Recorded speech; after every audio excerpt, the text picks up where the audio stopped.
Hello नमस्कार दोस्तों, स्वागत है आपका मेरे यूट्यूब चैनल नसीब एलएलबी पर। दोस्तों, कोई भी केस जब शुरू होता है, जब सामने वाली पार्टी को, प्रतिवादी को उस केस के संबंध तामील हो जाए, तभी कोई केस आगे बढ़ सकता है। आज की वीडियो में हम जो बात कर रहे हैं वो सिविल केस या दीवानी वाद की बात कर रहे हैं। आज की वीडियो में हम ये बात करेंगे कि किसी सिविल वाद में आप प्रतिवादीगण या रिस्पोंडेंट की संबंध की तामील जल्दी कैसे करा सकते हो।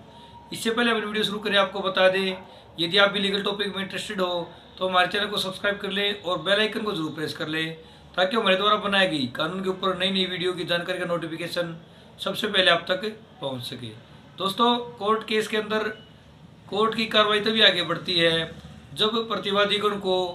उस केस के संबंध की तामील हो जाए। जब भी कोई पार्टी, हम कोई केस दीवानी वाद फाइल करते हैं तो उसकी एक कॉपी रिस्पोंडेंट को कोर्ट, यदि रिस्पोंडेंट लोकल जुडिक्शन में रहता है तो वो कोर्ट अपने द्वारा ही उसकी संबंध की तामील करवाती है, अर्थात कोर्ट का कर्मचारी ही उस केस की दावे की कॉपी और एक संबंधी कॉपी प्रतिवादीगण को देता है और उससे उस व्यक्ति के ऊपर संबंध की तामील हो जाती है। लेकिन कई बार केस में कई पार्टियां कोर्ट की जुडिक्शन से बाहर रहती हैं और या वह जानबूझकर उस संबंध को नहीं लेते और उस पर गलत रिपोर्ट करवा देते हैं कि फला व्यक्ति उस जगह पर नहीं रह रहा या वो दरवाज़ा या उसका घर बंद मिला, तो उस प्रकार उस केस की संबंध की तामील नहीं हो जाती। इसलिए जब भी आप कोई सिविल वाद कोर्ट के अंदर फाइल करते हैं तो कोर्ट से ये रिक्वेस्ट जरूर करें कि वो ऑर्डिनरी प्रोसेस के साथ साथ रजिस्टर्ड पोस्ट से भी समन भेजें। दोस्तों, रजिस्टर्ड पोस्ट में आपको कोर्ट के अंदर रजिस्टर्ड पोस्ट का खर्चा जमा कराना होता है और कोर्ट बजरिए डाक एक सम्मन या दावे कॉपी प्रतिवादीगण को भेजती है। जब भी कोई केस की सम्मन रजिस्टर्ड डाक से भेजा जाते हैं तो उनके तामील होने का चांसेस ज़्यादा रहता है। लेकिन कई बार सामने वाली पार्टी बहुत ज़्यादा समझदार होते हैं और वो रजिस्टर्ड पोस्ट से भी जो उनको सम्मन भेजे जाते हैं उसको भी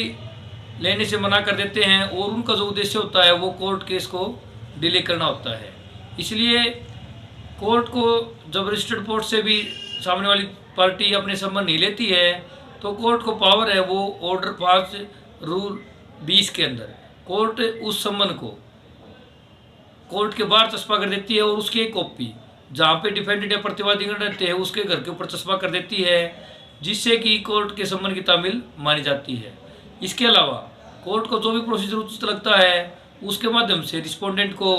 या प्रतिवादीगण को संबंध की तामील करवाई जाती है ताकि कोर्ट प्रोसीजर को आगे बढ़ाया जा सके। और कारणों में दोस्तों एक तरीका है न्यूज़पेपर में पब्लिकेशन। कई बार होता क्या है कि जो प्रतिवादीगण है उसको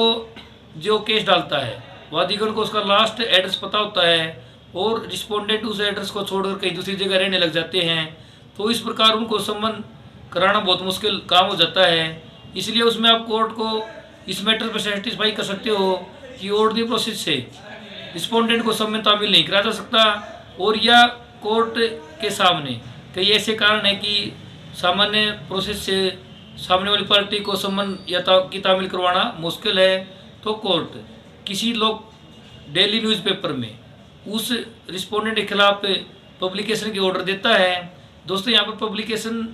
के मैटर में ये समझना आवश्यक है कि वो रिस्पोंडेंट या प्रतिवादीगण लास्ट टाइम जहाँ पर रहता था, स्वेच्छा से रहता था, वो तो न्यूज़पेपर उस एरिया में प्रकाशित होता हो और वो दैनिक न्यूज़पेपर हो। कोर्ट यदि इस मैटर में सेटिस्फाई हो जाता है तो कोर्ट बजरिए न्यूज़पेपर ये पब्लिकेशन कराता है कि फला व्यक्ति ने आपके खिलाफ ये केस डाला है। यदि वो व्यक्ति उसके बाद भी कोर्ट के अंदर उपस्थित नहीं होता है तो कोर्ट के प्रोसीजर को उसकी अनुपस्थिति में ही या रिस्पोंडेंट को एक्स पार्टी करके आगे बढ़ा दिया जाता है और कोर्ट के अंदर फैसला आने में ज़्यादा टाइम नहीं लगता। तो दोस्तों, आज वीडियो में हमने जो बात की उसके डिस्कस करने का यही महत्व है कि कोर्ट के अंदर सिविल केस में कई बार सालों इसलिए लग जाते हैं कि रिस्पोंडेंट या प्रतिवादीगण को समय पर उनके संबंध की तामील नहीं होती, जिसकी वजह से केस डिले हो जाता है। तो दोस्तों, जब भी आप कोई सिविल केस या दीवानी वाद कोर्ट के अंदर फाइल करते हो तो सम्मन या नोटिस के टाइम पर ही थोड़े एक्टिव रहें ताकि रिस्पोंडेंट या प्रतिवादीगण को टाइमली समन की तामील हो जाए और वो कोर्ट प्रोसीडिंग को ज्वाइन कर लें। आशा करते हैं आज आपको हमारी वीडियो पसंद आएगी। वीडियो पसंद है तो वीडियो को लाइक कर लें, चैनल को सब्सक्राइब कर लें। इसके अलावा यदि आपकी कोई शिकायत या सुझाव है तो कमेंट बॉक्स में लिखकर जरूर बताएं। धन्यवाद।